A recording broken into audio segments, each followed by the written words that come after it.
這是閨蜜送我的拼圖，說難度很大，看小賣部老板敢不敢挑戰。這要怎麼挑戰啊？只要把這4個箭頭分別放進正方塊和長方塊裡面，就算挑戰成功。啊，這什麼挑戰？太簡單了吧！老板，那你要不要試試？那我必須來試下。這樣放一個，這樣放一个，這裡再放一個，這再放一個，這不就……哎，不行，再試下。這有2個都放不進去，再調整一下看看。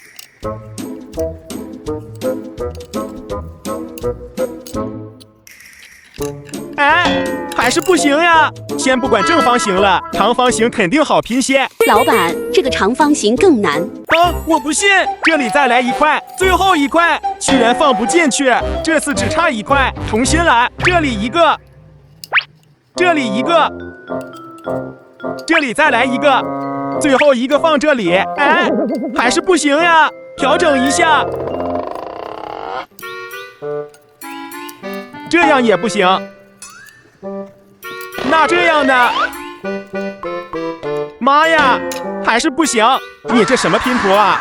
不會是壞的吧？2個都放不進去。我能把它拼好，要不要我教教你？不可能！你要是能把這個正方形拼好，我就送你4個盲盒；你要是再把長方形拼好，那我就送你6個盲盒。那一言為定，先來拼正方形。這個角放一個，是不是很吻合？這個放這裡，但這裡露出來了，看來不行。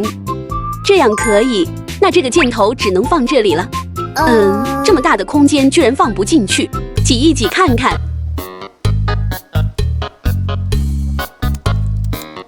怎麼擠都不行，一個角放一個的話，直接有2個都放不進去。這裡雖然還有空間，但這裡差一點。先把箭頭都拿出來，那只能這樣放了。第一個先這樣，第2個放這裡看看怎麼能放進去。黃色的箭頭自動滑下來了，這樣就可以放進2個了。下面和上面一樣的放法，箭頭反方向放，這樣不就放進去了？接着再試下這個長方形的，這裡先放一個，這裡再放一個，下面再放2個不就行了？這不行，再換個地方，還不行。這麼大的空間，一個都放不進去。這個長方形的更難一些，因為它裡面多了2個角。再來試下，先把小空間的地方放上箭頭，然後再放這2邊的。這樣不行，這上面也一樣，那說明這2個放的不對，把它們這樣放呢。再放進去看看，這樣可以。那最後一個放這個角，這樣不就成功了？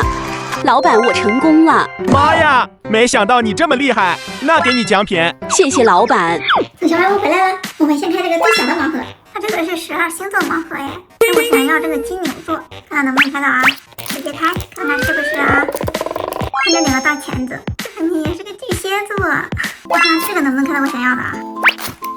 來吧，是不是呢？這是什麼星座呀？看像個瓶子一樣，咦，這也不是水瓶座呀，哦，這是雙子座。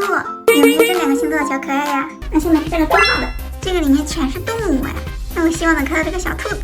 那我們2個一起開，喂，那能不能開到我想要的啊？這個是什麼呀？看這顏色好像不是哎，一個老虎，嘴巴好大呀，要把這個倒到嘴裡，吃了一嘴的黃水晶。再看看這個是什麼？喂。白色的，這是小狗狗，它們怎麼都喜歡吃水晶呢？這個是粉水晶，前面2個都沒有開到我想要的，現在就剩最後2個大盲盒了。它這個裡面是各種形態的小兔子，那我希望能開到這個小兔子，看看第一個會是哪一個啊？來嘍，看看，出來吧，這個小兔子還挺可愛的耶，它好像在捕星星哎。看最後一個又會開到哪一個啊？喂，來吧，看看。